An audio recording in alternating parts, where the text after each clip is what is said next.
This letter's addressed to whack no hundreds. Clockwise. Fuck Master Flex, we gon' get to you, nigga. This some street shit. You had no compassion for this man's family. You had no compassion for the dead. You had no compassion for his legacy. So we're forced to not have no compassion for you. So if these bullets find women and children, God forgive me. Spraying everything with your DNA. I awaken the disrespect of the sacred code.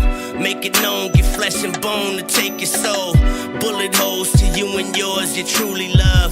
Funerals is frequent now for speaking of the best that ever did it. And just on the strength, nigga, we gon' handle business. And pray to God shots don't find no kids or women. But you ain't had no feelings and Pac was my nigga. I ride for my nigga, wax snitching, the gat clicking. Just listen, he put that murder on Diddy hands or Jimmy Henchman. The plot thicken, you die quicker, I'm not stitches. Pray to a fiend and kiss the feet of Pac's sister. My little niggas is out looking, the clown woofing. We drown niggas with tech rounds, we fly crippin'. The sky different, my mind flipping, he flamed up. The feds got him disguised different. 1, 2, 3, 4. Ay, call it an egg, that's my mafia twin from Jordan Downs. Raise a finger, that's on gorillas, bitches going down. You politicking on instant, I'm out voting rounds. Smoke his brother, smoking his brother, now we in the clouds. Played our freestyle in the courtroom, Brody lost his trial. Doing dope all around the kid, so she lost her child. See, this mafia way of living, it's just our lifestyle. It ain't no waiting, I'm impatient, let's get busy right now, okay? Diamonds dancing, it's off a lick, I like to rob people. Keep it on me, unfortunately, I done shot people. Not legal, nigga, I'm a spinner, we are not equal. Non-lethal, John Cena the poor, I could not see. Long live to leave it, hood boy was quick to squeeze a trigger. If your son ever hungry, doggy, I kill for that nigga. I die for the street that I post on with my killers. That is not my baby, lately I've been focused on Skrilla. I can't tell you what, just know the code word is DJing. That's a highlight play, buddy, we gon' replay it. Well known gorillas from my city, they know we famous. You ain't talking no money, get in line and keep waiting. Keep hating, I promise it's coming, Lil Larry, be patient. I had to cut this bitch off, she got feelings attached. I burn this motherfucker down to the ground till the building collapse. Don't listen to your music, that shit weak and I'm blowing this cap. 5.56 fly out ARP, ain't no holding me back. You speaking on my dead, it's okay, you for surely getting smacked. Don't need a microphone, but you know it's for surely a rap. Big eye busters, the enemies is for soaking wet. Don't believe none of your story, that shit make believe. 223s, you ain't ducking nothing, this could shoot through trees. Cold word, mental cycle, I came to make a pussy bleed. It ain't a bitch on this earth I'm gon' ever meet. I tell down they ever run up on me, shit, I ain't having it. You sir not a killer, we heard you did that shit on accident. I told these niggas I'm from Gorilla Gang Mafia. Yo, BM keep watching me, tell her put down them binoculars. I beef with the whole city, give a fuck about being popular. Not affiliated with none of my people, so we robbing. I get busy with two, they start calling me the problem solver. I'm a real life sparker, don't worry, twin, that's on my guard. Hey, why you dissing me on the net? We from the same city. Always leave a house with it on me, yes it came with. You ain't trying to catch a body, you should not come playing games. I'm a rock star with a drum, so you know I got it on stage. Outside thugging on this block, cause I have no home. Kill a nigga playing with my bro if he right or wrong. Stand dead in his face and that's his fuck nigga, what's happening? Like a donkey in this club, it's okay, we get to dragging niggas out. If it get tricky, shit I'm passing, it's time to pass on the house. If you can lie dead in my face, I can smack you dead, no mouth. You off this pistol, I don't believe you gon' shoot it. I ain't breaking nothing down, if you want it, dog, we into it. Been a couple times they had me, fortunately they blew it. Trying to keep my mind inside of my head, cause usually I lose it. Think you really gon' touch me, you must be motherfucking stupid. Chop a big as Rasputin, get a boner. Call it an egg, that's my mafia twin from Jordan Downs. Raise a finger, that's on gorillas, bitches going down. You politicking on instant, I'm out voting rounds. Smoke his brother, smoking his brother, now we in the clouds. Played our freestyle in the courtroom, Brody lost his trial. Doing dope all around the kid, so she lost her child. See, this mafia way of living, it's just our lifestyle. It ain't no waiting, I'm impatient, let's get busy right now, okay? Gang mafia.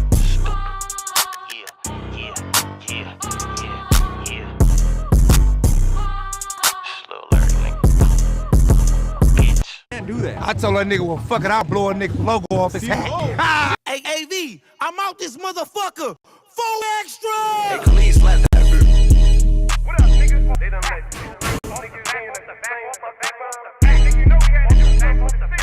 DJ Flair, make the money flare. Hey, bitch, I got the city lit. Off the bat, Hey, nigga, I'ma do my shit. off the bat, I really made it out the trench. off the bat, Real nigga finally made it rich. off the bat, off the back, off the back. the back, off the back, off the back, off the back, off the back, off the back, off the back, off the back, off the back, off the back, off the back. I'm really tripping. Off the back, off the back, off the back. They know I'm crippin'. Off the back, I'm really tripping. They know I got it on me off the back. I ain't slipping off the back. I'm from Westside 40. They call me 4 extras, and you know I keep it 40 off the back. Who got love for the glove? Mozzie in the city, we get love from the blood. We get love from the hood, from Crenshaw to Fig, from the hood to the dub.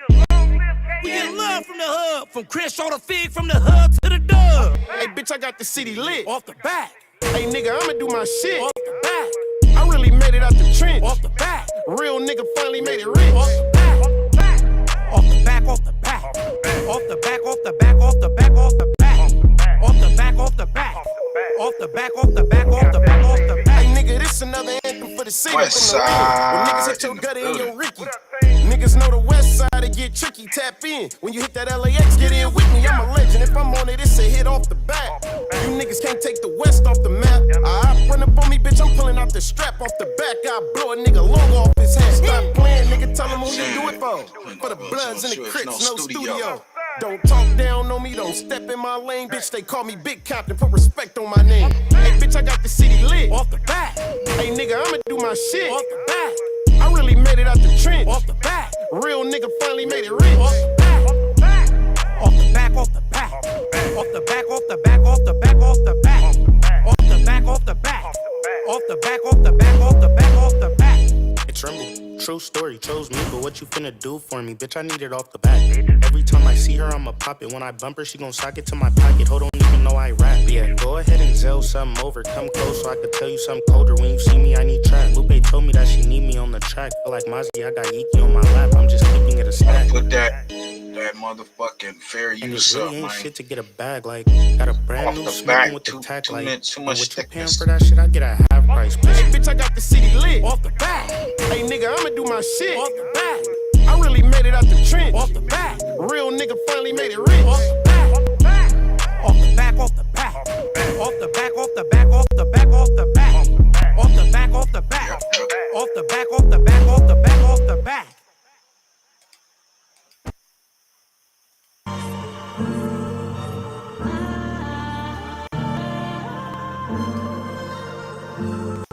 Yeah.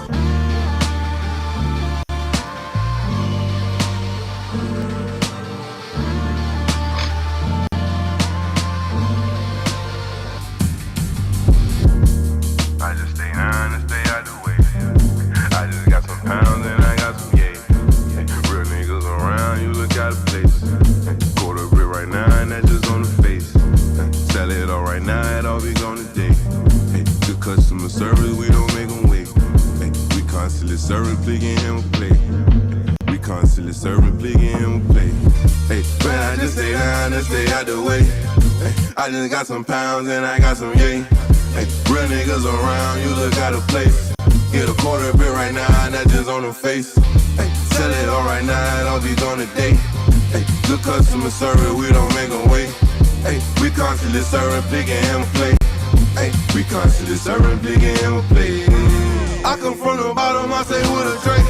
Got a switcher like a Carter, he just wanna bang. I just want the paper, I don't wanna hang.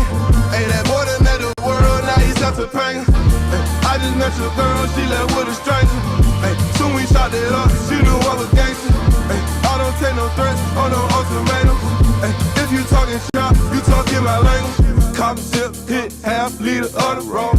Big earner, but I used to be an underdog. Don't keep 100, that's why I don't fuck with y'all. You can come try to strike, you gon' get a gutter ball. Losing all my fucking life, I can't take another loss. Grinding all winter, and I don't take the summer off. Putting us to make a half brick, do a somersault. He's special, he just fuck around and run 100 up, add it up. I'm a real nigga, just to sum it up. You can't be with me, little homie, you ain't done enough. Hey, Joey, can you throw me something? No, not at all. But if you caught folk, I might take 100 off.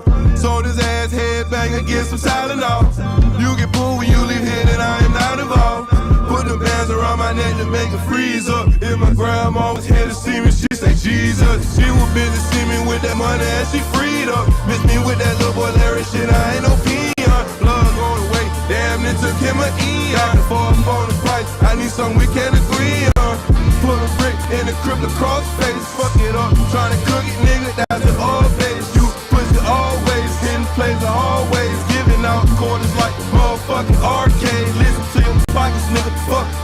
start saving. Yeah, I keep that fire on my fucking dark days. Me and my pistol will never part ways. Me and my pistol will never part ways. I just stay down and stay out the way. I just got some pounds and I got some real niggas around, you look out of place. Quarter brick right now and that's just on the face. Sell it all right now and all we gonna day. Good customer service, we don't make them wait. We constantly serving, big and him play. We constantly serving, big and him play.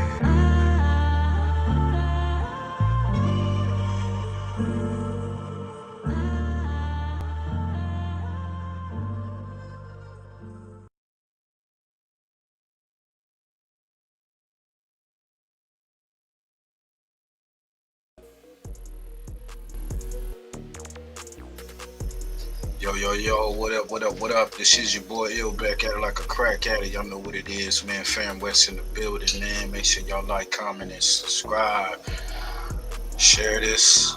Subscribe to all the channels. Got my brother Push in the building, man. Make sure you subscribe to his channel, Pushy Push. Yeah, what's good? Yeah, man. West Side Wednesdays. Try to be consistent and get y'all some content on we on the West Coast, so we on the West Side, so we try to give y'all some content for the West. Yeah, some shit going on. I mean, y'all been hearing with the Big Meech and the Cuffy and the Tammy and Blue Da Vinci and all this other shit, and we got Tupac shit is emerging again. I don't know if they coming with a new movie or something, but it's a lot of content out there on Tupac, and in the case, they trying to wrap this case up, so a lot of this shit coming out.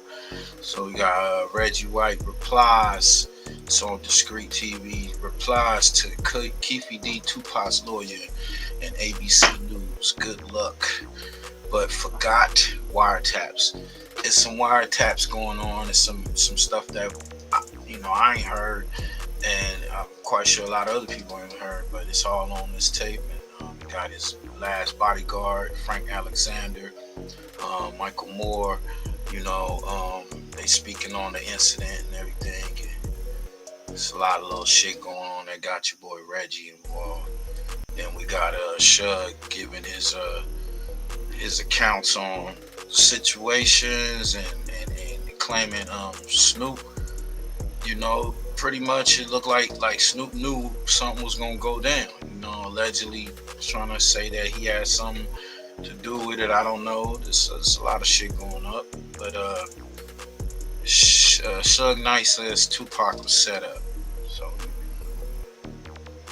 and we got Bo Rock, who speaks on badass last accountants with Tupac and that whole situation.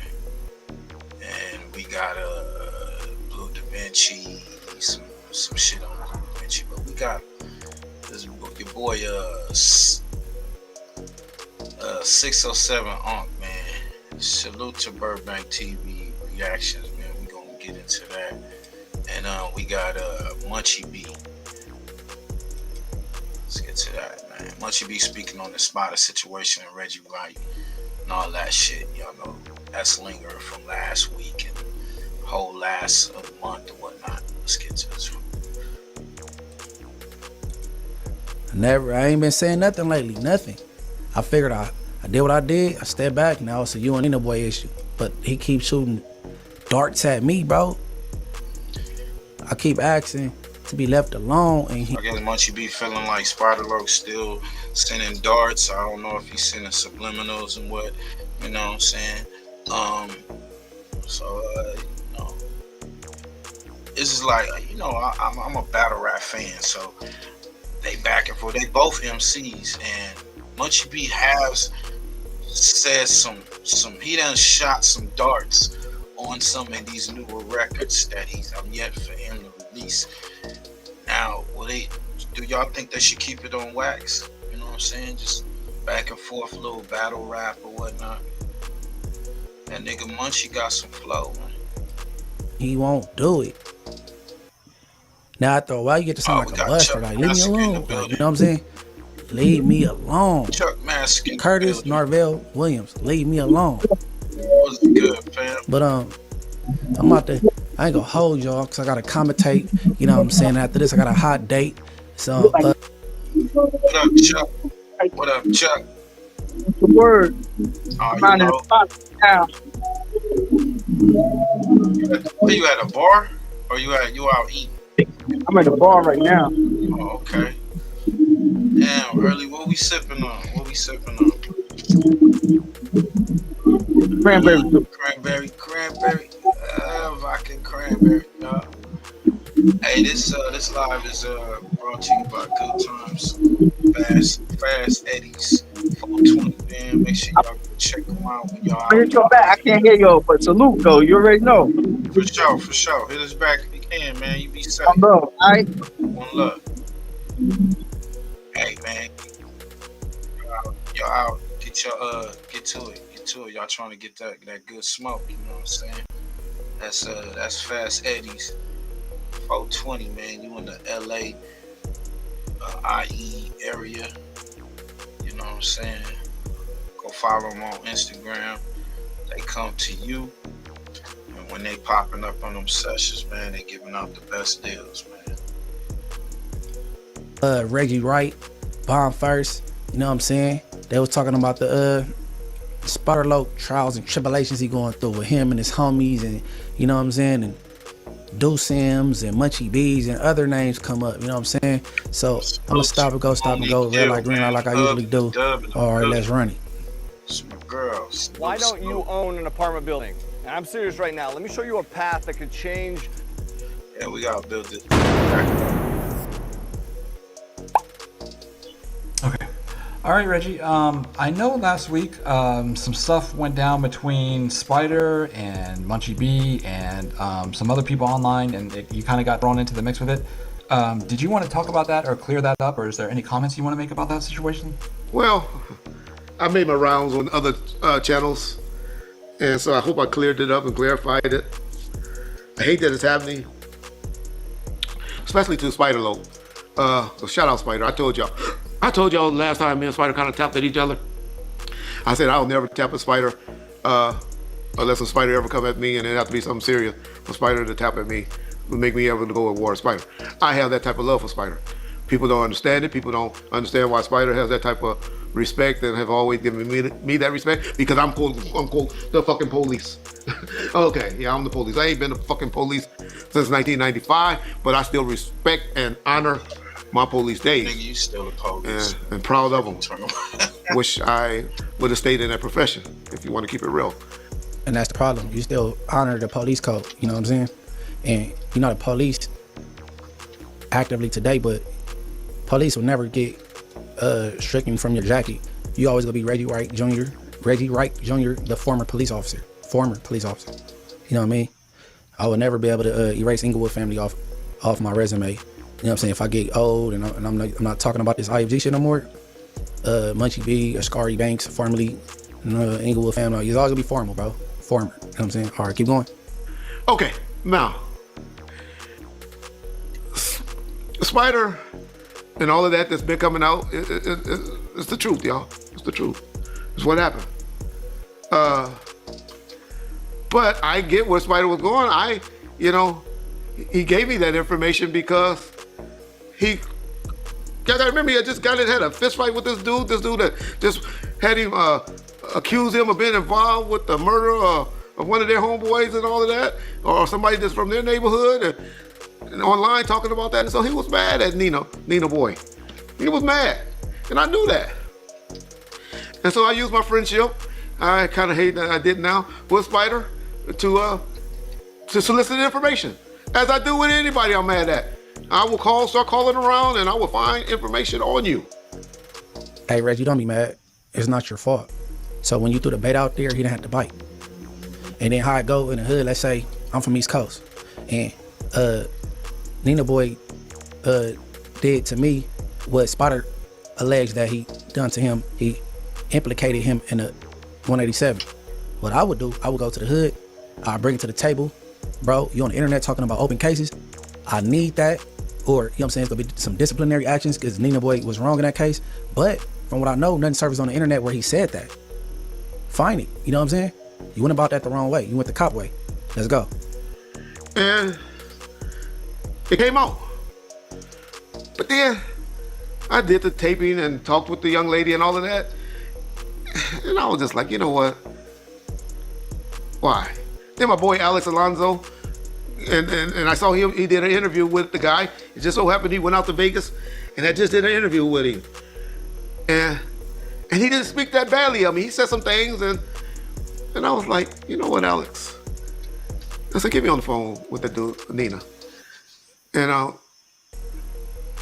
there was other things I had learned, you know. I had learned that he just lost his YouTube channel, got off YouTube because he wasn't making as much money as he wanted, and he was out there in Vegas going through hell. And I got a soft heart. Man, look, I don't know the initial thing where Nina and Reggie Wright got into it. I don't know the backstory on that. But you felt sorry for him because his YouTube channel, a lot of people's YouTube channels get snatched or demonetized, bro. What you mean? And yeah, I know Alex known for mending relationships and being the middleman with that because he did it with me and Reggie Wright. Got us on the phone. He did it with Spiderlock and Bosco. So, you know, Alex do that, but Alex said he don't recall being the third party in this case with Nina Boy and Reggie Wright. So maybe Reggie Wright remember a little different, but let's keep going. So Alex got us on the phone and we talked. He said we didn't get on the phone. As I remember, we got on the phone, but you know, with me and my memory, and y'all just don't know how many people I talk to weekly. I'll be on the phone like a little bitch all day. And so I really forgot the person who be on the phone like a little bitch all day is Spiderlock. Three-waying people, putting people on mute, clicking people over unannounced, and hey, so-and-so on the phone, giving people intel on other people from his hood. That's who the one to be on the phone talking all day like a bitch.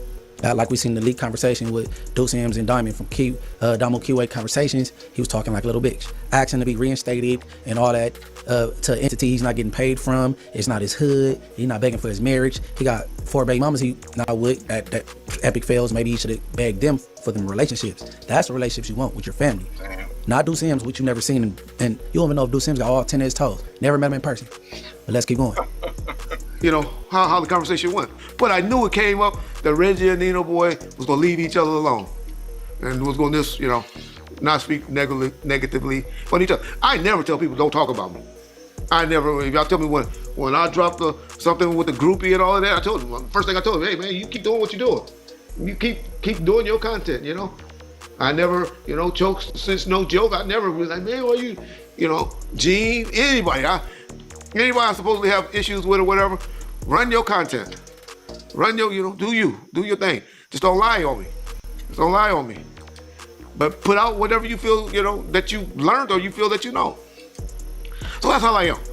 And so me and Nina Boy came up with that agreement. Right, I don't know if it was through Alex, 3-way call, or me and him verbally. I could have sworn it was me and him face to face, but he said it wasn't. Okay, so I got to respect that. Hey girl, appreciate you for pulling up. Me and John elected not to put out the information, not to put out the stuff. This is over 2 years ago, to my knowledge. At least 2 years ago, maybe a little shorter than 2 years.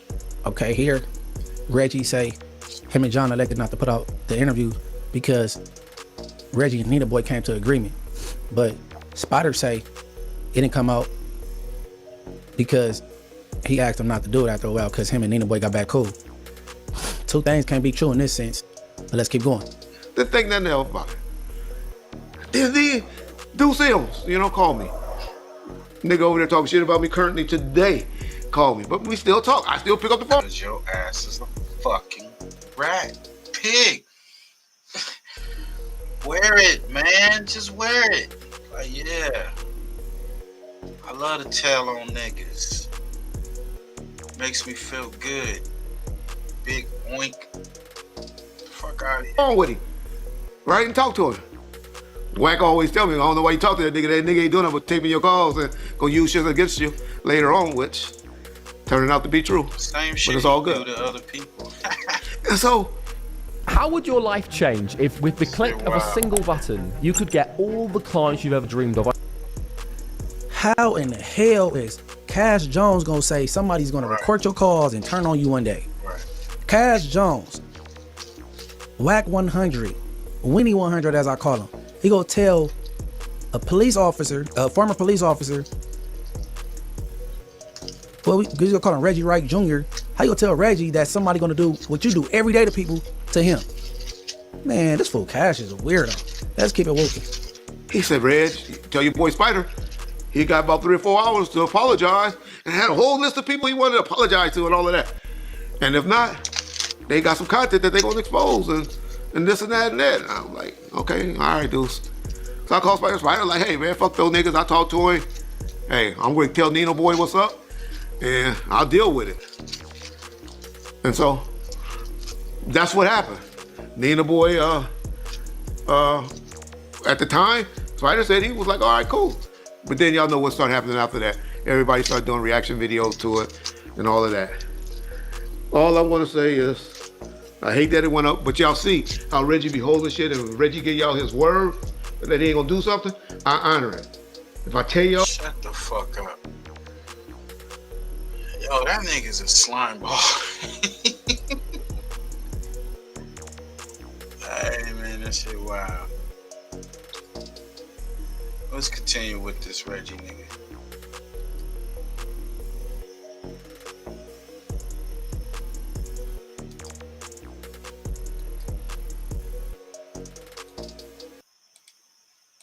Listen to what I'm saying. I gave a statement to Metro based on what you and Suge asked me to do that night I went to the meeting at Suge's house. Okay? About the petty tactics, well, I'm already said that. Now, to go in there and then say something different than that, that's going to jeopardize a lot. You know, that's perjury there. Okay, this stuff is already on record. I don't know what the FBI is talking, have they talked to Metro about this? Metro don't talk to the FBI about it. They're watching the whole thing. And for me to go get on a witness stand and then just be put out like that, well, that's what's wrong. And you already gave a statement. Yeah, I gave the statement to Metro already, Reggie. Okay, why can't you do that same thing? I'll put David Killer. That's all. That's Reggie White on the phone with Alexander, rest in peace. Him and Michael Moore passed on. Mysterious Discretion TV, man. Go over there, run them numbers up, man. I feel like a lot of this shit is closing in on these dudes, and you know, just like, you know, with roaches, you gotta fumigate them motherfuckers. They just start coming out, and all this shit coming out. Somebody, I don't think Keefy D the only one going down for this shit, though. I'm asking you to tell them what you told them. Time of Suge Knight's trial. So Suge had been arrested in Los Angeles, and I started getting phone calls from Reggie Wright to appear as a witness for Suge. Mr. Ken, I wanted to call and talk to you because I'm really upset about, you know, how this whole thing and everything is going, and I seem to be in the middle of everything. And I could have called Reggie to talk to Reggie, but I'd rather call you being an attorney and let you hear where I'm coming from and my standpoint and everything. Because the other thing too, if I were to speak to Reggie, he may come back to you in a different way. All right, well, can you let me change phones and go to my office? Sure. One store to Euclid Street and the 5 freeway. Hello? Okay, there, now I can hear you. Okay. I want to say this, Mr. Kenner. First of all, in Las Vegas, I'm hearing... And you could tell in his voice, man, he was real scared, nervous, you know what I'm saying? Like, they threatened this big ass nigga, talking about they was gonna get rid of this nigga. Man. So I just want to clarify with you, which report is it they're looking that you have? Because he told me, he said... the one that I think that came up is actually, I think, a Compton Police Department report. Mr. Kenner, I have never spoken to Compton Police Department. Never. I've never been inside of a Compton Police Department.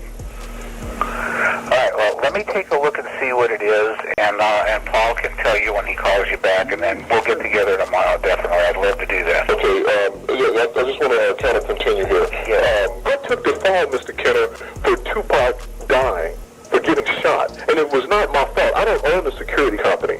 I don't tell people in the security company how many people should be put on an individual. You know, I've asked for more security for Tupac in the past. Okay, I did everything I could do except for that particular night have my gun. And there was a reason I didn't have it. There's a reason that everybody else probably don't know, because we were all told not to carry any weapons. The whole thing, Mr. Kenner, I've been put as the fall guy, and I'm getting blamed for everything. And it's not funny. You know, I understand what you're saying. It's not funny at all. I don't know how I've gotten into all of this involvement. Frank, listen, all anybody would ever ask you to do is tell the truth. And that's it's just plain and simple. That's all you can do. This attorney, his name is George Kellis, Kellesis.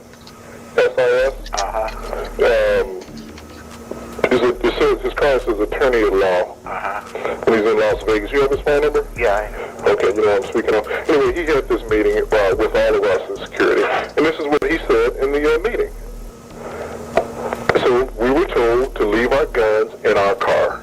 Okay, but my gun was in my car because I was going over to the MGM. I knew that I couldn't carry it in the MGM. I felt that I couldn't because of the earlier conversation as well. So I left it in the car.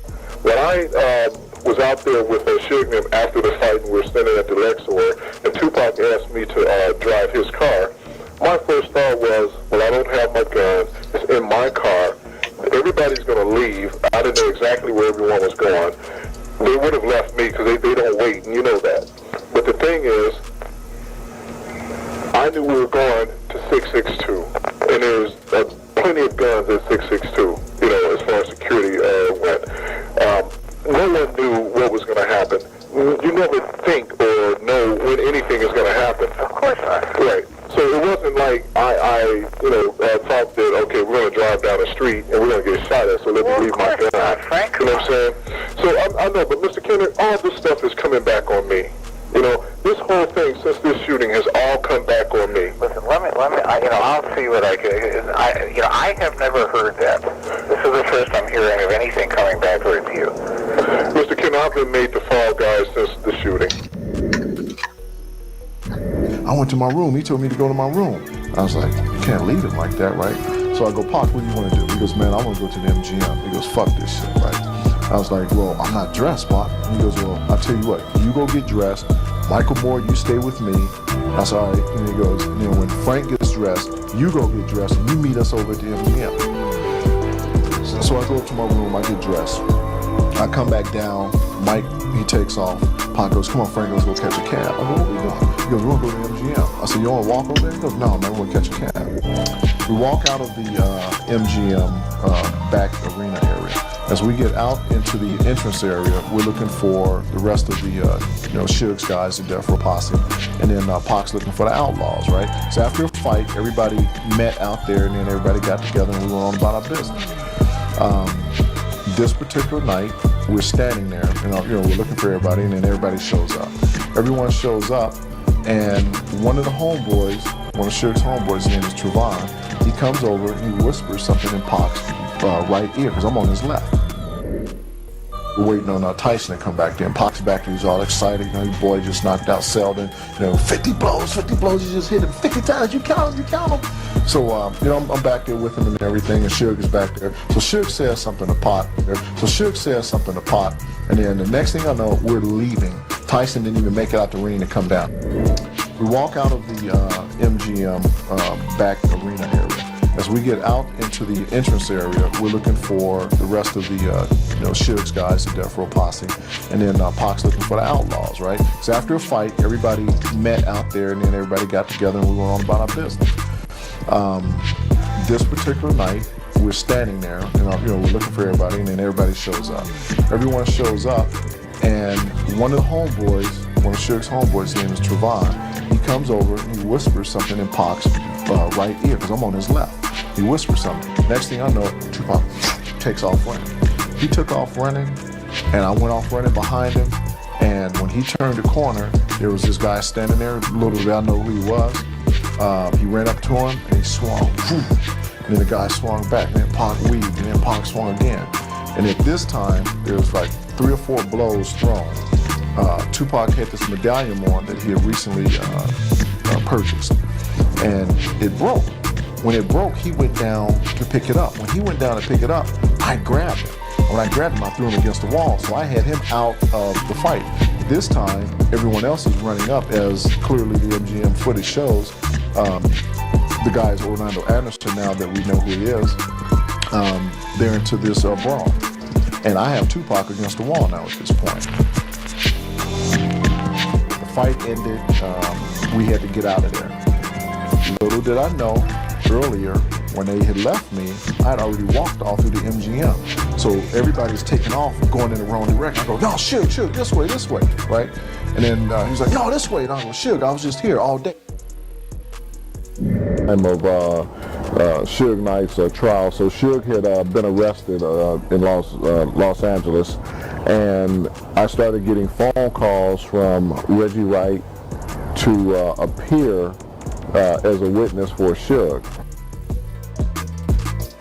So I don't really know. So I don't know how damaging or how helpful you could be. That's all we're trying to find out. If you can be helpful or if you're damaging. I gave a statement to Metro. That's Reggie Wright on the phone with Frank Alexander. I gave a statement to Metro based on what you and Suge asked me to do that night I went to the meeting at Suge's house, okay, about the chain getting snatched. Now, I've already said that, and now to go in there and then say something different than that, that's going to jeopardize a lot. You know, that's perjury there. Okay, this stuff is already on record.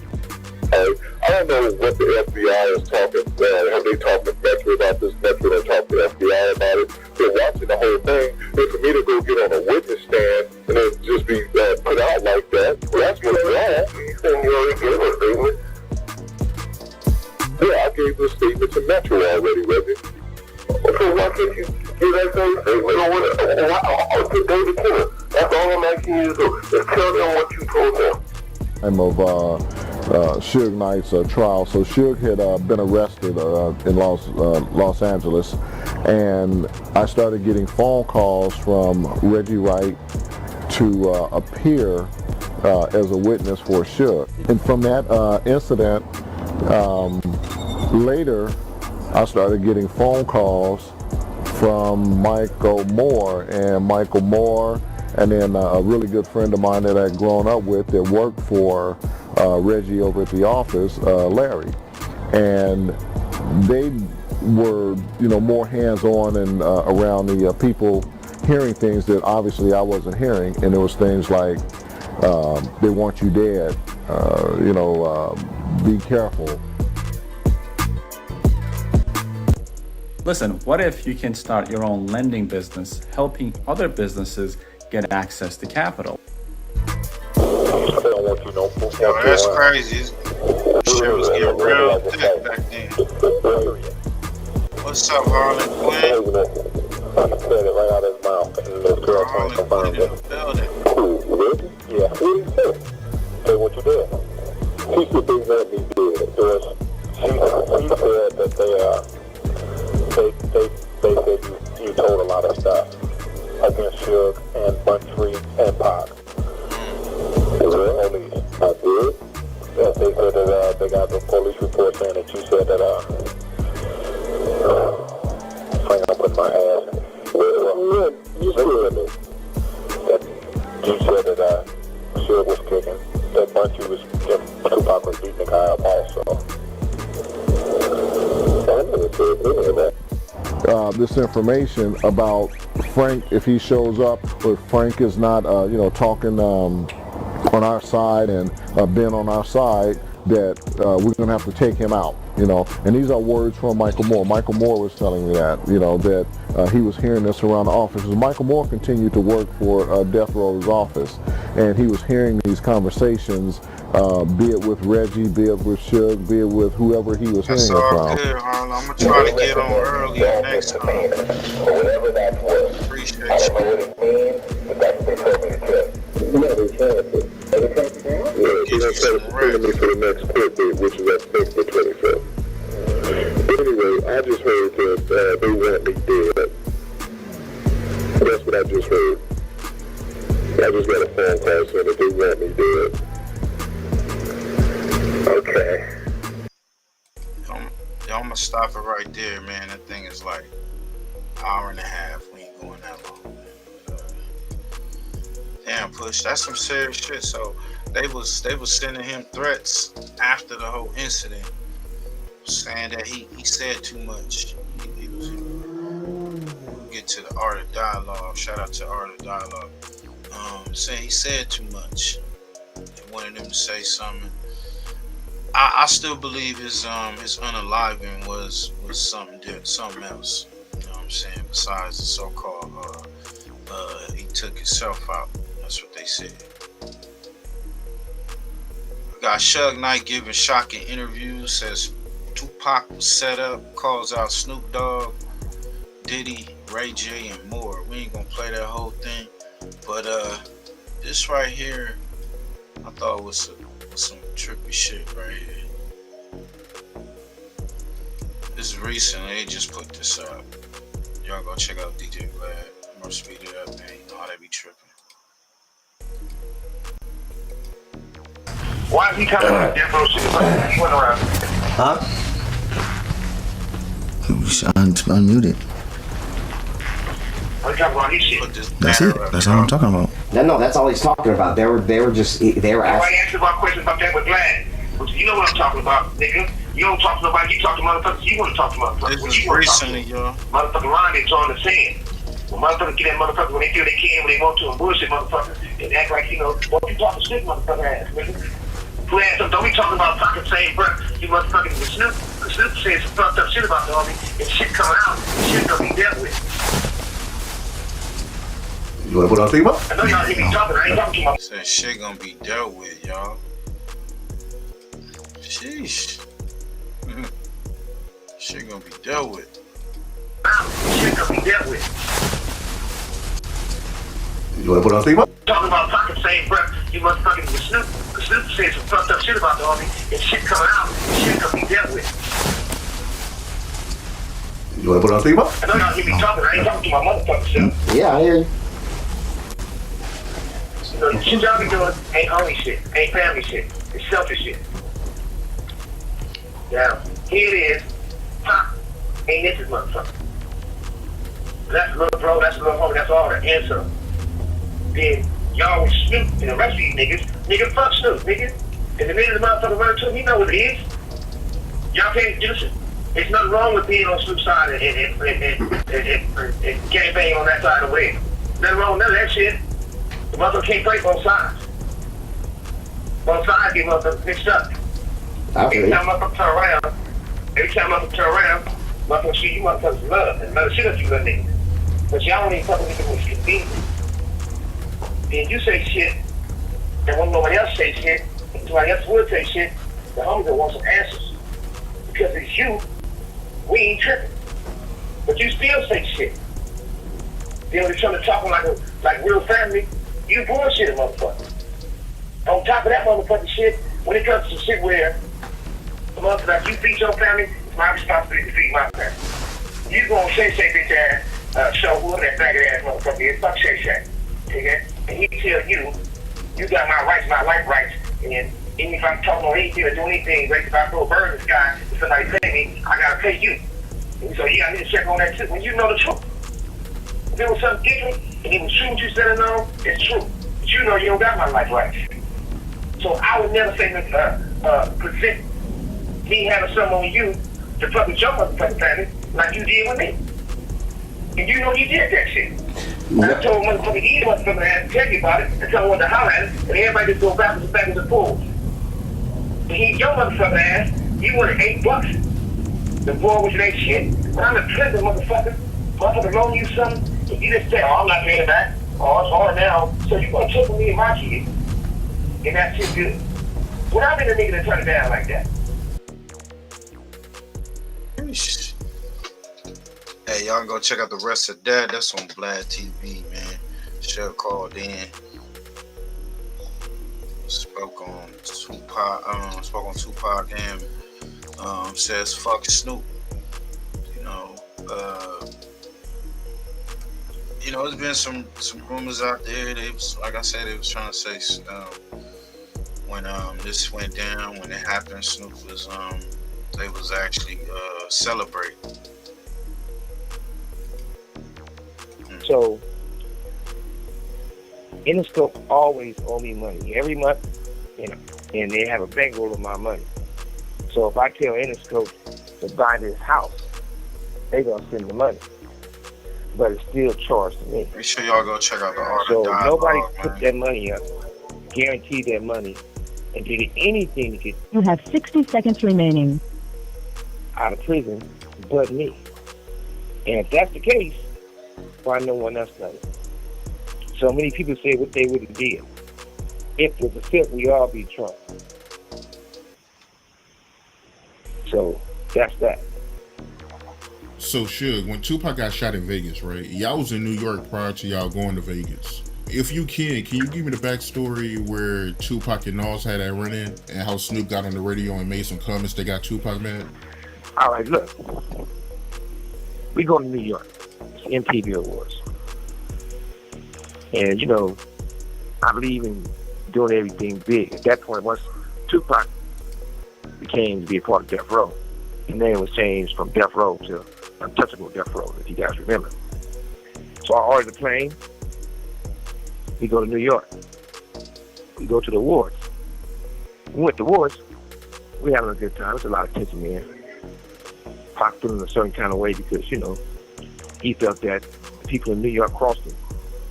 And I had to explain to him, every person in New York is not a bad person. And some of the people who crossed you is weirdos. But it's the time for everything. You can't hit the whole New York. He was ready to be a Deplies dude from the Fugees. We was all there. We shut that down. And we went over to the after party. The after party, Pac seen Nas. And Pac went up on Nas at about 100. Him and Nas started conversating. Anybody that know Pac is on gold status. That's all. Pac is gonna be either or. Either gonna go, get it in, or you're gonna be a gentleman and be respectful. At that point, he was on gold status. And it was a slave dude named Steve Stotts. Steve Stotts, you know, I'm gonna let Pac handle his business. Him and Nas gonna have a conversation. Either they're gonna hug it out or fight it out. But they two grown-ass men. They two black men. So they having a conversation. Steve starts talking about calling the police and calling people and breaking it down. So the only person really got super duper check was weird at Steve Stotts. Rat at Steve Stotts and called the police on him. So Pac and Nas had a conversation. Nas didn't push up on Pac. Nas just swing on Pac. They had a man-to-man conversation, I'm gonna say that. It was understanding. From that conversation, it was good. Real good. Snoop was not there. Well, those dudes were scared to go hang out. They wasn't there. Was Snoop saying he was there? Not true. Anybody else saying they was there? Not true. Nas definitely didn't push up on Pac. And Nas definitely put his hands on Pac. One thing we know is go. And we all love Pac. Pac is representing the West Coast. Pac was also representing the East Side. Compton. There was too many homies there to let anything go bad when it came to Pac.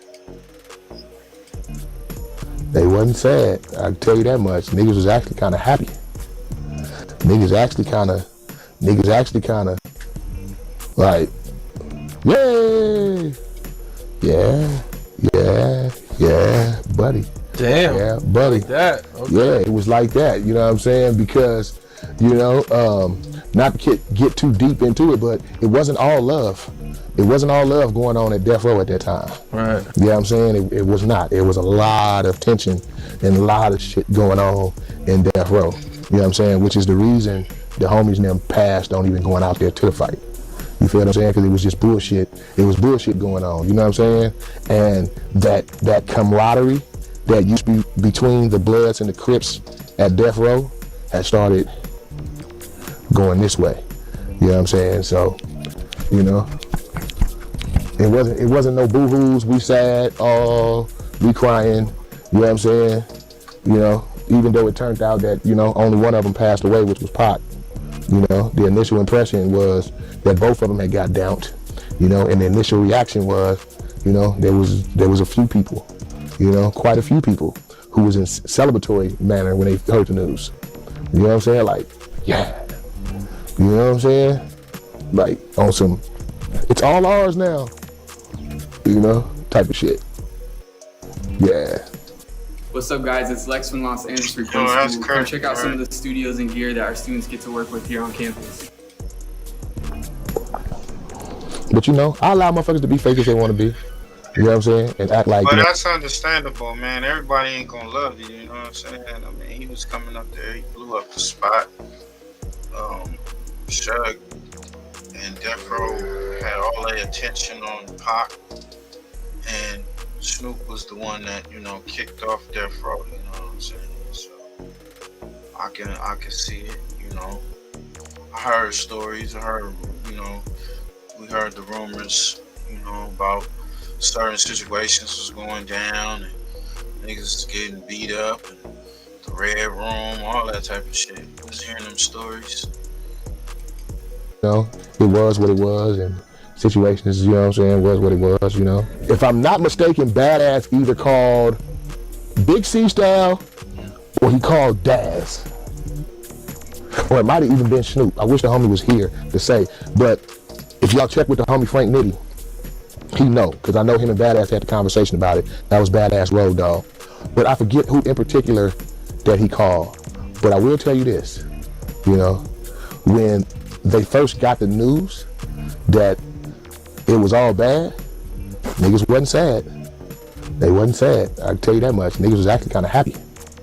Niggas actually kind of like, yay, yeah. He played me that. You gotta hear this. He played me that. The album cover, he showed me that. Like, he was like, look at my album cover from Machiavelli. I thought it was Goosebumps. So I was like, damn, you look like Jesus. And he was like, yeah, no disrespect to Jesus. And I remember him just bringing out this canvas and showing me the album cover. This is memory that if I live to be 180 years old, I will remember this shit like it was 2 days ago. He invited me to Vegas to that show where he got killed. You know, he invited me. That was the last time I ever talked to him, was like 3 days before he got shot. And whatever date that was, I remember it was that he went out there like Friday. I talked to him like that Wednesday. And I think he got shot that Friday night. They left like Thursday night or Friday morning. And he asked me to go. Nate Dogg went with him. Nate Dogg was the first person who called me and Daz at Track Record. And the first thing we heard was, Suge Knight and Tupac are dead. That was the first thing we ever heard. I was like, what the fuck? And we was just, he was like, yeah, ambulance just came. They just airlifted Tupac out of here. Them niggas is dead. I was like, what the fuck? I was like, wow. There was people, Snoop, I didn't go to the hospital. Snoop know how much I love Tupac, and he told me as a friend, he cried. He said, Badass, Tupac is shot. It don't look like he gonna make it. And I was like, what? He said, he laying in a hotel bed, it's him, he got tubes all in him, like, they took one of his lungs out. He told me this. I was like, no. He was like, yeah. Snoop had flew out to go see him. And he went in the hospital, and he called me from Vegas, and I'm talking about, like, I don't get a lot of phone calls from Snoop Dogg like I used to. You know, maybe a couple times a year. We still good friends, but at that time, Snoop would call me just to say what's up. Snoop would call me and be like, Badass, where you at? I'm coming to fuck with you, Badass. Come to my house, we got to record tonight. So he called me a lot, and when he left, I was with him. Like, hey, Badass, I'm about to go to bed. I'm like, let me go. He's like, you can't roll. Like, and he was like, they ain't gonna let you. I was like, I'll buy my own ticket, it didn't matter. But he was like, if you go, they ain't gonna let you in the room. They only letting like his mom, they gonna let me in. And I was like, I feel you. He's like, they ain't even letting some of the outlaws in. They're sitting outside his hotel room right now. And I'm like, okay, I feel you. So I didn't go. His relationship wasn't good with Snoop like it was when he met him. They weren't beefing, they weren't gonna diss each other on the record, nothing like that. But they were not like talking like a lot like they were, you know? We're having issues, they weren't seeing eye to eye when they talked. They were having talks about whatever they were having issues about, you know? I don't want to, super go into detail about that, but it did have something to do with him saying that he didn't have beef with Biggie. They didn't, like I said, it wasn't a beef, but it struck Pac kind of messed up. And I was there, and I remember, because we were on the radio, and they asked, Snoop, like as if you're asking me an interview right now, Pac's my homie, and they're asking Snoop, hey, what's your feeling about Biggie and all this, And to me, I ain't gonna lie, I love Pac, I love Snoop. I think that Snoop answered that very mature. He answered it in a very good way. Because what happened at that point was he just told the truth. And he did ride with Pac. That's like me. If I get on an interview right now, like I would say that, I love Biggie as a rapper. But I never knew him. So who do you think I'm riding with, and how do you feel, if Pac came back and he was fucking tripping, I'm gonna ride with him. Because that was my friend. Like, I never knew Biggie. I never shook his hand. I never smoked a blunt with him. I smoked many blunts with Pac. I rapped on, probably 6, 7, 8 songs, maybe 10 songs with him. I don't even know. We did a few songs, So we did stuff that still ain't came out. Like, we hung out, we chilled, we rocked stages together, we did stuff. Like, I hung out with Pac. I fucked with him. So at the end of the day, I'm going to ride with Pac. But you have to understand that when people, they go, oh, who you with, Snoop? He's like, hey, I don't hate Biggie. I don't got no beef with Biggie. My homie don't like him. I'm riding with Pac. But I'm not gonna punch Biggie if I see him, I kind of got mad, but it's like, he wasn't mad, like, fuck you, Snoop. But I could tell how he felt, like, damn, what's up, Snoop? You ain't rolling with me, I guess he expected him to be like, I ain't fucking with him, or something more along the lines of that. But, Snoop being a smart character, he's like, the beef is already beaten up. If we ran into those cats and they tried to punch Tupac, Snoop was gonna jump. Dad was like,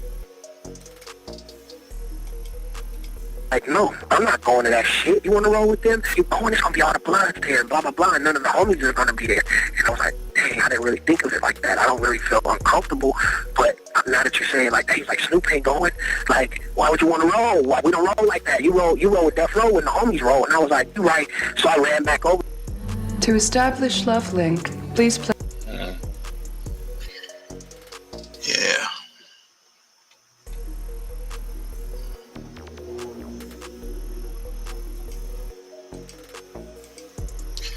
It definitely was some shit, some tension back then. I could see, the homies saying like, nah, man, we ain't gonna roll down there. Now they trying to say, cause I guess Warren G went on the Drink Champs and said that Snoop had one of these walkie-talkies, and they were back, I think, either in Long Beach or they was back in maybe Hollywood or something. But they was back in Cali, and he was able to find out and had range all the way to Vegas, so he knew.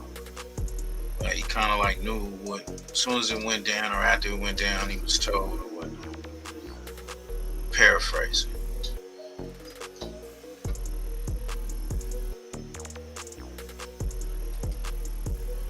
Charleston White discussed why 50 Cent is wrong about Big Meech. Man, let's get to it. This is Burbank Studio. Burbank TV reactions, man. Go over there and run them numbers up. The 50 Cent Big Meech situation is blowing up big online. And when something's blowing up big online, eventually Charleston White's gonna have to talk about it. He sat down with an interview with Terrence Gangster Williams, and they discussed just that. Let's get into it. There's a big internet riffraff between 50 Cent and Big Meech. My question to you is, do you think 50 should have endorsed Big Meech when he first come home, now that they got this drama going on? Hey, he got on the perfect shirt for this interview. Say paperwork good. I think it's been all business with 50. I think his relationship with Lil Meech, the Flannery family, the BMF series, I think it's been all business. 50 have helped Lil Meech and his family make a lot of money. And from what I read, from one of 50's posts, he's helped him make well over $5 million. But here's my thing: if it's all about business, why did 50 Cent bring his personal feelings into it? Well, I mean, it can't be all about business and then you bring your personal feelings into it at the same time. Either it's personal or it's business. It can't be both. Just as much as he's helped them make over $5 million, 50 have also grossed and made some money off the dealings with Lil Meech and Big Meech in their story. Here's my thing. People are acting like 50 just went and grabbed Lil Meech and put him in acting school and put this show together to help Meech and them. Or only to help Meech and them. No, that ain't why 50 did it. 50 did it so he can make some money. That's the only reason he did it. He didn't do it with the mindset, hey, I gotta do this to help them out and this and that and this and that. No, he did it so he could profit off it. That's why he did it. That's why I don't understand why y'all talking about they owe 50 loyalty for this and that and this and that. No, that was business. Do you owe your boss loyalty against somebody that he hates in his personal life? No, you don't. You don't. So let me just say this. Business is business. Exactly. If you do something that's bad for the business, then that's what that is. For a moment I was saying, man, 50 wrong. And that's just initially what I had said. But when I sat down and really just analyzed it and looked at it, I'm kind of with 50. The only thing I disagree with is how can you call the man a snitch and it ain't no paperwork? That part. So speaking of the paperwork situation, do you think Tammy Cowan should speak up to clear up everything? Just from a little bit that I've read upon, when Tammy Cowan took the stand in the federal case, she said that she didn't do this, that Meech had nothing to do with her working and cooperating. That part in the paperwork. With the FBI. As far as I'm concerned, anything that comes out of her mouth is a lie. With no proof, if she comes out and says, yeah, Meech told me to do this, but she don't have no proof, it's a lie because she has a track record of playing motherfuckers. Just plain and simple. We just gonna put it that way. She has a track record of playing people. Y'all can go ahead and believe her if you want to, but once a liar, always a liar, right? Come on, y'all. Y'all over here trusting the word of a known rat. One that you know for a fact is a rat. 50 knew she was a rat and still chose to work with her, and he's still choosing to side with her, knowing she's a rat, knowing for a fact she.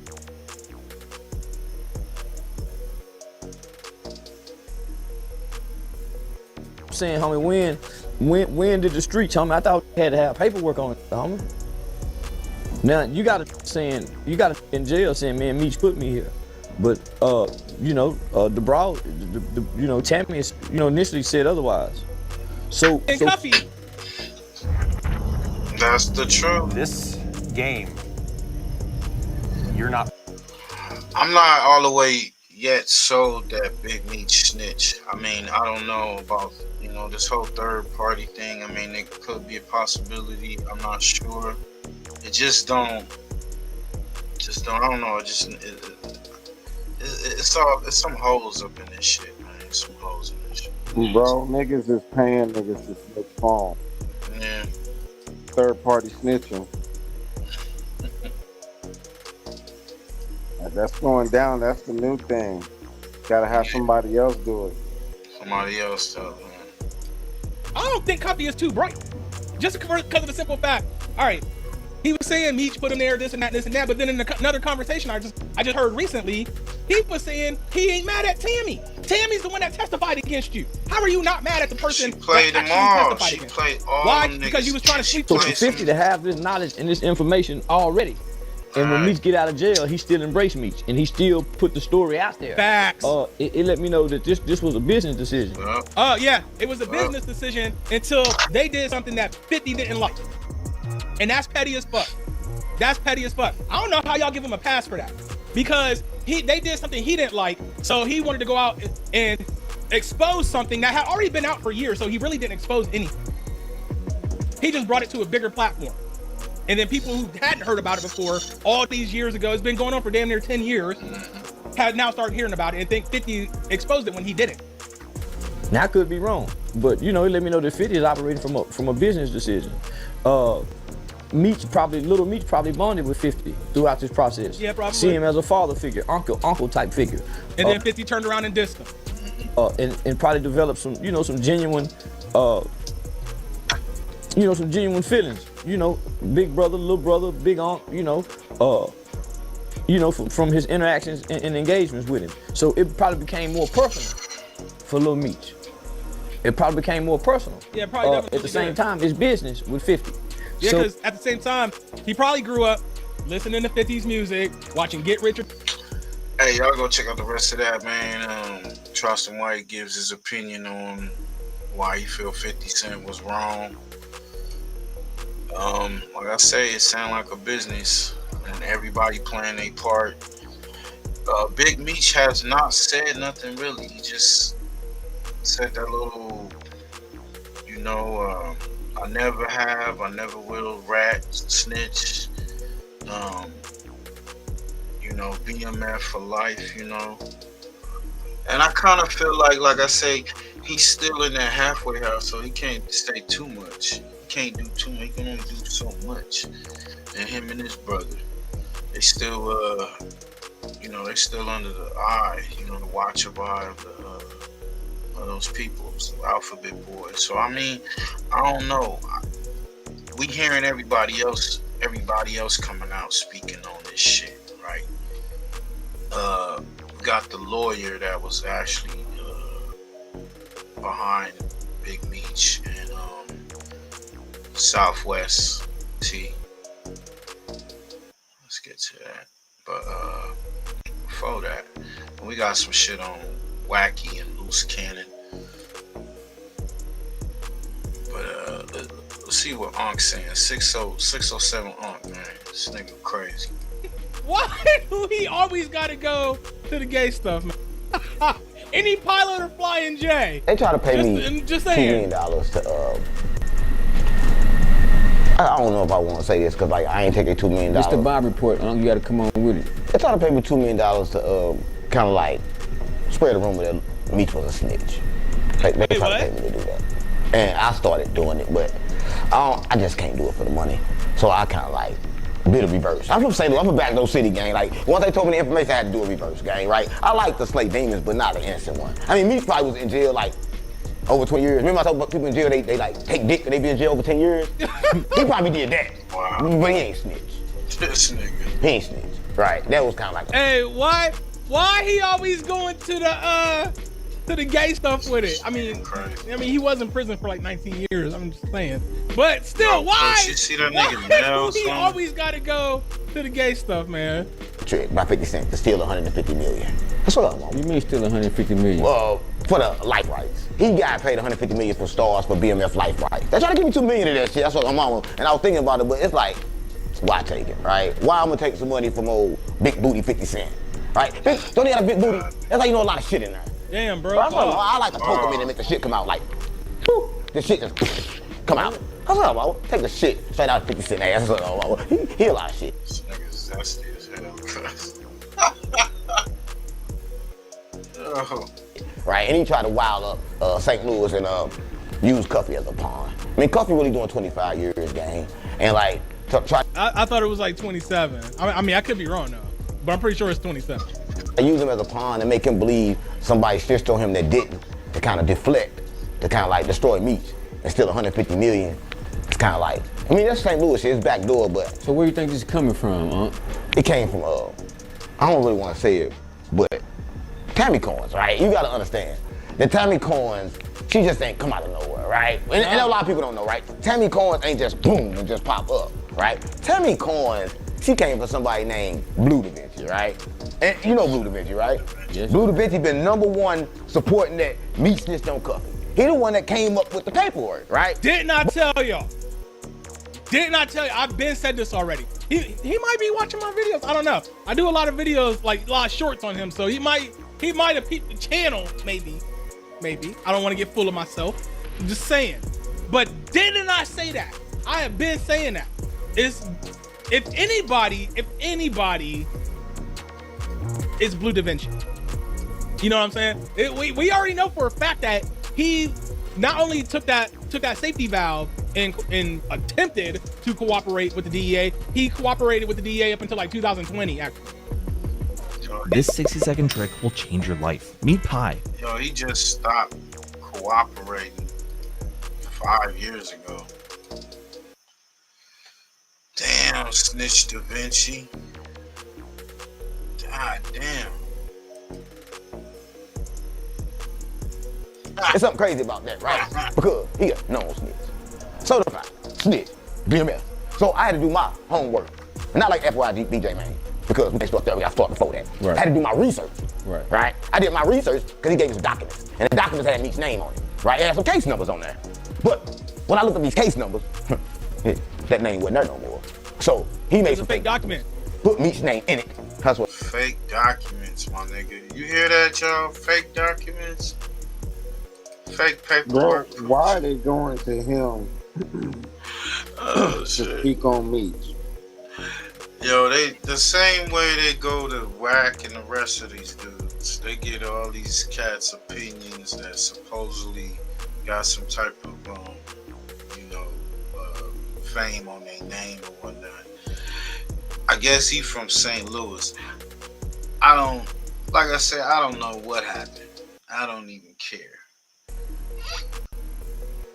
I do know that the girl Tammy was a working agent, and they said that she was working since I think 2009 or some shit, 9 or 8. She met Blue Da Vinci around that time. Then Blue Da Vinci, Blue Da Vinci was smashing. Then after that, he introduced her to Meech. But before she got with Meech, she had took some other drug dealer down, some big time drug dealer down, whatnot. I think his name Kevin White or something like that. So she's been doing this for a minute. I think, my opinion, I feel like Meech knew about it at the end of his term when she came and when dude got busted, the dude Cuffy or whatever, because she was messing around with the DEA and all that, which killed the whole case and all that. So I mean, and the dude Cuddy ain't even in jail over Meech. His whole paperwork don't say nothing about Meech. Got him busted for nothing. So that's why I'm gonna play this lawyer who breaks down the whole situation, talk about the laws and how things change and all this other shit. So like I said, I don't know, niggas take their opinion on what. He a troll, so you could take it half. It's just like Charleston White. You know what I'm saying? He just a wilder Charleston White to me. Mama. But I'm gonna tell you how it happened. Cause a lot of people feel slow as fuck, right? A lot of people don't even catch it. Hey, he said that about DC Blacks and all them. I ain't say that. Dog. Yeah, he said that about all them. I didn't say that. They don't understand what happened, right? I'm gonna tell you what really happened, right? So, Blue was fucking on her, right? He was still working with the feds. He sent her down there to Meech. Meech been in jail for a lot of time. Then Blue, he just stopped working for the feds 2020. 5 years ago. A few years back, that's when Meech found out, because you gotta think his lawyer gonna show him the paperwork and everything, all that, and it showed it right there. Oh, nigga, Blue did this. He took a safety valve. That's why he talked to when he told Jay Diggs, "I love Blue, but he told." So that's around the time when all this shit started coming out. A lot of other shit. Cause I'm thinking, I don't know for sure, but I think when they got that limousine and the cars and had all that money in it, it was like Blue and his peoples was trying to find a way to get in. I don't know. The rumor, somebody got busted. They was driving around with the whip or whatever, and they got busted. And they went from there. Didn't I fucking tell you? A lot of times, he ain't had no pussy, only pussy, right? So he like, damn, I'm around some pussy, I ain't around no pussy, and it smell different too. Cause like Meech got high, pussy smell. He thought pussy was kind of. This nigga wildin'. Y'all go check out the rest of that shit, man. But let's get to the lawyer, man. What he talking about? He dropping some shit. Like that. And this time what happened? we weren't seeing eye to eye on the case, so I told T I was going to get off the case because I had some ideas of what he should do, and he was listening to some people inside maybe or whatever. So I got off the case. So long and short of it was, they both eventually pled guilty, and they were sentenced to 360 months each, which is 30 years by my Mumford High School arithmetic. And then, and I didn't participate in that. I was done with the case by then. I certainly think we could have done better if I'd have stayed on the case. Well, then 360? 360 months is a lot. Well, because you got to remember, because of the BMF thing. See, I never even heard about that. Yeah. Terry he never talked like that. He was just another guy I knew that was involved, obviously, in something, because that's why he wanted to meet me. But he wasn't boasting and putting billboards up and all that kind of crap. So when it came out, I was kind of learning the same as everybody else was. Well, he's already discussed the Black Mafia family. I never heard the phrase Black Mafia family ever. It wasn't like Pony Down or YBI. I never heard that phrase. He was just Terry Flannery. He was just a guy from Southwest. The one part of the city I never was around was Southwest Detroit, and I was fascinated just by where the streets were. To tell you the truth. So, and he was a regular guy. I mean, he's a nice guy. He's just a regular guy. And whether he was involved, I assumed he was involved in something, because why else would he want to meet me? But there was no BMF and all this kind of crap. So, he gets the time. And, I read it in the newspaper, or somebody told me about it. And then, this was back in the mid-2000s, maybe, something like that, I think, when it happened. And then he contacted me. I remember he did, or somebody on his behalf. And it was in 2017. What happened was, and this is important for your audience to understand, this had nothing to do with anybody talking or snitching or doing anything at all other than doing their time. The law changed, and they had a new section of the law that changed the way the guidelines were computed. Who changed this law here? The government changed it. This had nothing to do with anybody in the streets or anybody talking. The law changed, and Terry contacted me. I can't remember if he himself or somebody contacted me. And he didn't have 10 cents. It wasn't like he came and said, "Oh, I've got 30,000 for you if you can do this." But I always liked the guy. He was just a good guy. Can I help him? I said, "I think I can help you." So I looked it up, and looking up, he got 360 months because of the way the sentencing guidelines were before the law changed. And when the law changed, the guidelines would have been reduced to 292 months. That's a 68-month reduction because of the change in the law. I contacted the prosecutor on the case, and I told her that Terry had contacted me, and I think the law is pretty clear, and she agreed. And that was on like the third day, and we submitted something to Judge Cohen, who was still the judge back in those days, and he signed the sentencing reduction, and it's in the file. If anybody, all these people think they can go look at federal files, you can see the order back in 2017, reducing T's sentence from 360 to 292. So he got 68 months, over almost 6 years, off his back. And then, when the pandemic came, he contacted me. I think he contacted me and said they had let him out because his health was bad. And you do it off as a courtesy, because you like the guy. Yeah, I've never charged him 50 cents for anything since then. So at the same time, his brother, I think, was hoping to get the same reduction. Now, did he get take advantage of the new change in the law? I'm going to tell you about it, but it didn't. Not in 2017. Okay. Somebody contacted me who said they were with him, and would I be willing to do it for him? And I said, well, I don't really know him, and I knew what I was doing, and I knew what I was dealing with. The only thing I knew about Meach was, of course, all that BMF crap down south, which really brought the feds all over everybody. Wow. And I kind of was, well, I don't know him. It'd be kind of odd, and I didn't want to take any money from him. So I said no. And then for some reason, instead of getting somebody else, I went and looked it up, knowing I was going to be talking with you. I don't think he got his sentence reduced for like another 3 or 4 or 5 years, even though the law was in place in 2017. But in any event, that's something that people should know because of all this talk back and forth that this is a snitch. He's not any goddamn snitch. Wow. The law changed and his sentence went from 360 to 292 as well. And hear that? That nigga came up right there and lose 60 months. Right. Nigga, that's forever. That's what I'm saying, man.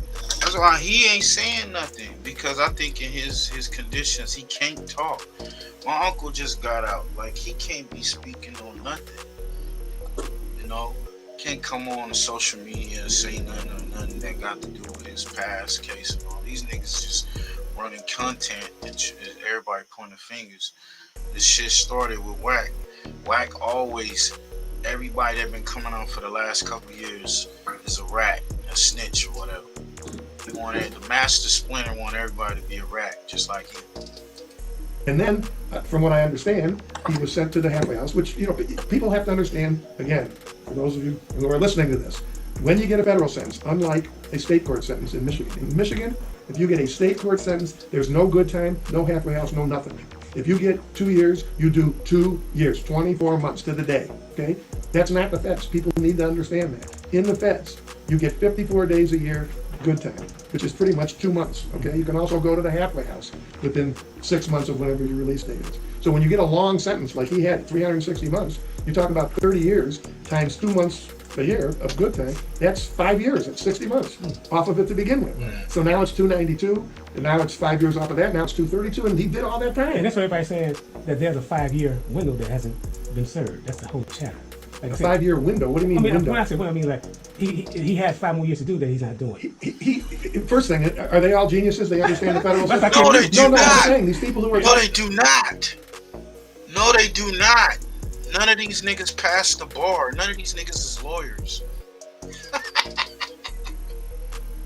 Oh, these are YouTubers. You guys flip-flop. They got their own microphone. So what I'm telling you is, before they start talking, maybe they should talk to somebody who knows something about the federal criminal justice system, so they don't say stupid things on YouTube or wherever it is that these young kids are at. But they're not such young kids, obviously, if they're talking about him. The long and the short of it is, everybody, there's nowadays, a lot of guys are coming home earlier, having nothing to do with snitching or telling on anybody, just because the system has now been set up that they're trying to get people through the system quick.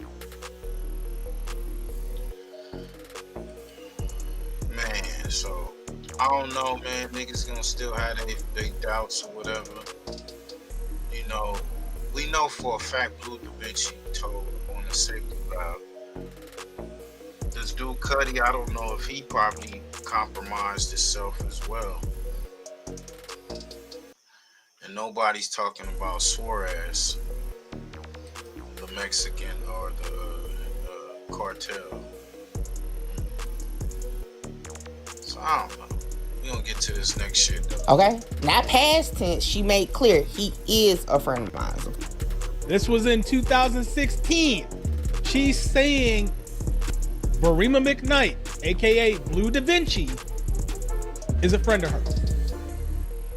It's my pleasure to introduce you to the Ford Patriot's new Patriot Power Generator 12. Even though we know they started smashing in 03. Okay, now if I go back up to this document, this court hearing took place October 17, 2016. So again, she clearly says, look, she's elaborating and corroborating what Blue Da Vinci is saying. They were friends. Now, she don't go in detail about the sex and all that, but Blue Da Vinci did. So we can confirm 2003-ish, right? Blue Da Vinci, aka Barima McKnight, and Tammy Cowens, allegedly aka CS1, definitely had some type of friendship in 2003 prior to the relationship with Meech. So that's where we are in 2003. Now. And he introduced her to Meech in 2003. This is what she is testifying, saying on the stand. He says no, but she said this on the stand. I'm gonna throw a little wrench out there for y'all. Hold on. Now, I wanted to ask Blue Da Vinci this question the very first time on March 2nd when we dropped the content. However, I didn't get a chance to. But I want to know, what was the status of Tammy Cowens and her husband at the time? Yes, her husband. Now, it was 2003. That is not what we here for. That is some whole other Jerry Springer mess right there, right? So, you see, you heard what they said about the Rule 35. It's so common. This is a Rule 35 is a common practice. It's more common with girlfriends who have boyfriends locked up. Blue Da Vinci went to prison in 2007. She started informing in 2008. Okay. All right. She didn't link up with Meech until 2009. Well, as far as what they're saying, you know, she didn't become his power of attorney until 2009, even though she met him in 03. And for some reason, Blue Da Vinci is denying introducing them to each other in 03. We already talked about her relationship with the DEA agent. That's like the whole big thing. They're saying that's why Meech didn't get his time cut, because she had a relationship with the DEA agent. And y'all just heard the lawyer speak on Meech's and Southwest T's time. Let's get to this shit right here, man. We'll end this show out with this big homie CC speak on Loose Booty Cannon and Whack No Honey Whack Keisha paying for content. Y'all go to SBGB TV, man. Falling in, and you already know, man. I'm coming real and authentic, man. And these dudes over there whacking loose, they straight imposters, bro. For sure. And another thing is, you really approach things on a true journalistic standpoint, and you be unbiased. But I could tell that you're offended that these guys is on the internet mimicking a lifestyle you really lived. That's the thing, and I already know they frauds. And when you expose that they paid for the interview, that just definitely let me see what it was. And I want you to know, bro, you are 100% right. And me and the guys, when you go live, we be mad we missed the live. We be huddling around the TV screen watching your lives because you then built an organic platform and a community of people who think like-minded. You see what I'm saying? Because let me say this, right? The dude Loose Cannon is a sucker, bro. Because, you know, I know him outside of the internet. And if you meet him, he the most genuine, courteous, polite guy. But whenever one of them OG old niggas get a hold of him, now he turned to a different guy. Okay. You see what I'm saying? Because, you know, Whack 100 called Loose his watchdog. Oh. And, you know, Big U used him for that same type of shit. Because, you know, I had did an interview with Cam Capone, and I had said, you know, that guy Loose Cannon name came across my desk before. He was the one who got me my No Jumper interview because the man Adam wasn't responding. You see what I'm saying? He the one got me the No Jumper interview. He posted a clip that I said about him on his page. He been kicking it with me and with my people at the pool in Vegas and all of that. You see what I'm saying? Right. But he made a mistake. He showed me that he's flawed. And I've been treating him like a sucker ever since then. He's been upset. Okay. You see what I'm saying? Because, well, if you meet Loose without one of them OG West Coast niggas, he not the same person at all. And the thing is, Black 100 and Reggie got hit with a civil RICO case, right? That case simply disappeared.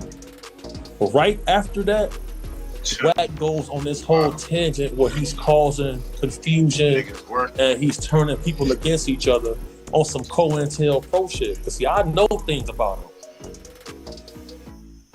Them boys is working because Deezy, you know just like I know. Who can do all of this nonsense they doing with impunity from the law? Yeah. You know just like I know. When the mafia niggas was having wars, all of the guys who were openly violent was working with law enforcement.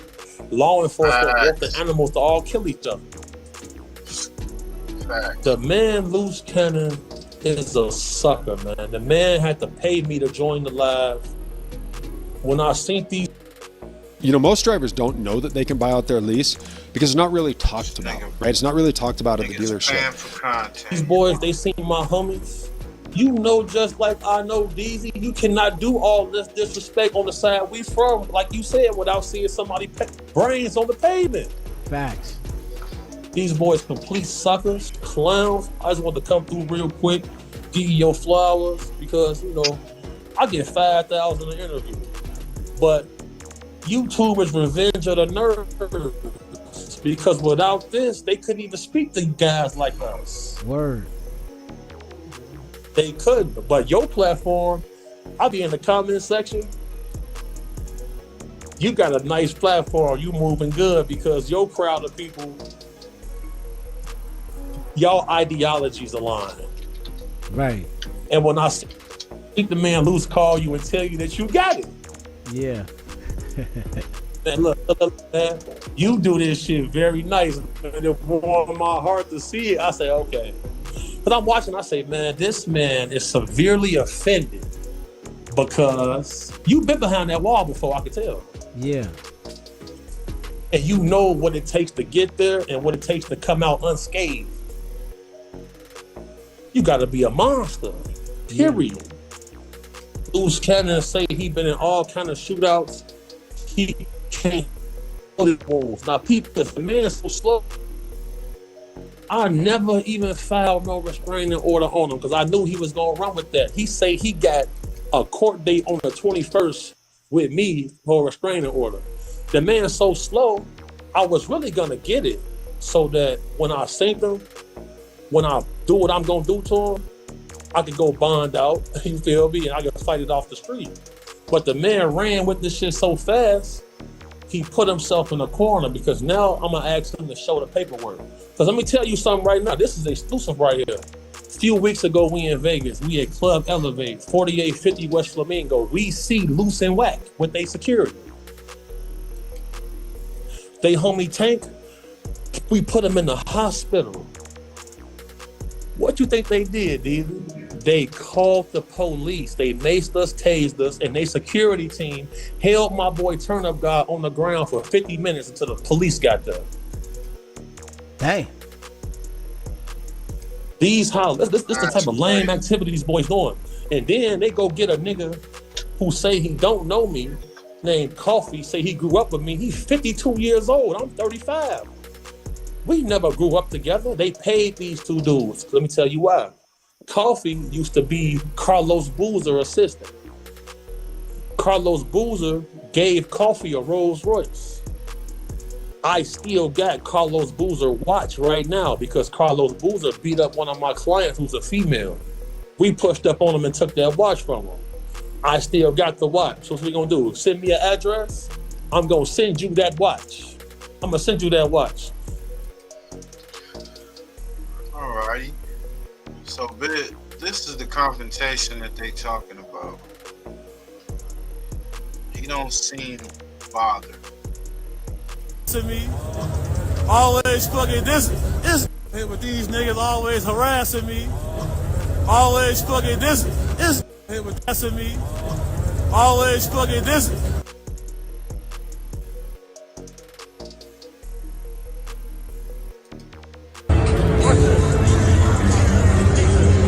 Let's get him age. Right now.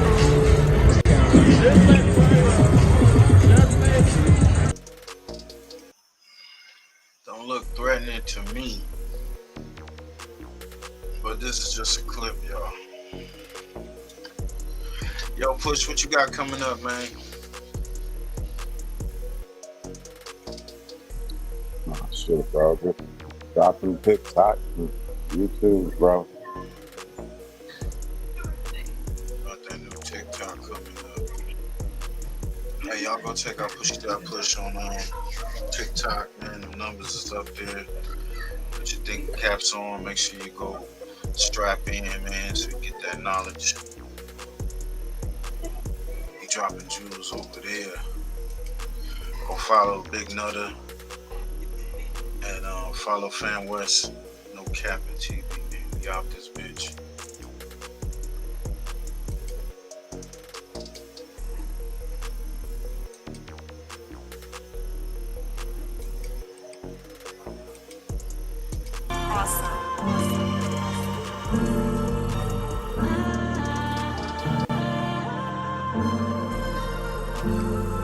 Yeah.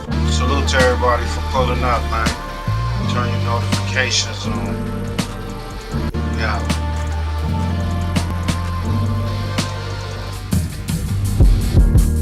I just stay on and stay out the way. I just got some pounds and I got some yay. Real niggas around, you look out of place.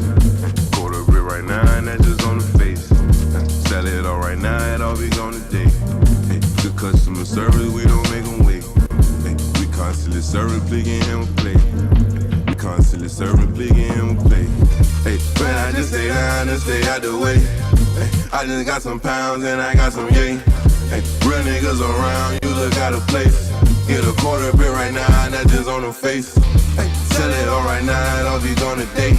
Hey, good customer service, we don't make them wait. Hey, we constantly serving big and hammer play. Make sure y'all stay tuned, man. We got Boom Bam coming through, man. Make sure y'all tap in, man. Put your notifications on. I just want the paper, I don't wanna hang. Hey, that boy that made the world, now he's such a pain. Hey, I just met your girl, she left with a stranger. Hey, soon we shot it up, she knew I was gangster. Hey, I don't take no threats, or no ultimatums. Hey, if you talking chop, you talking my language. Cop sip, hit half liter of the road. Big earner, but I used to be an underdog. Don't keep 100, that's why I don't fuck with y'all. You come try to strike, you gon' get a gutter ball. Losing all my fucking life, I can't take another loss. Grinding all winter, and I don't take the summer off. Putting us to make a half brick, do a somersault. He's special, he just fuck around and run 100 up. Add it up, I'm a real nigga just to sum it up. You can't be with me, little homie, you ain't done enough. Hey, Joey, can you throw me something? No, not at all. But if you cop folk, I might take 100 off. Sold his ass headbanger, get some Tylenol. You get pulled when you leave here, then I am not involved. Put the bands around my neck to make it freeze up. If my grandma was here to see me, she say Jesus. She was busy see me with that money and she freed up. Miss me with that little boy Larry shit, I ain't no peon. Plug on the way, damn it took him an eon. Before I'm on the price, I need something we can agree on. Pull a brick in the crypto crossface, fuck it up, tryna cook it, nigga, that's an all base. You push it always, hitting plays are always, giving out quarters like motherfucking arcade. Listen to your pockets, nigga, fuck what your heart say. Yeah, I keep that fire on my fucking dark days. Me and my pistol will never part ways. Me and my pistol will never part ways. I just stay down and stay out the way. I just got some pounds and I got some yeah. Real niggas around, you look out of place. Quarter grip right now, that's just on the face. Sell it all right now, and all we gonna take. Good customer service, we don't make them wait. We constantly serving big and hammer play. We constantly serving big and hammer play.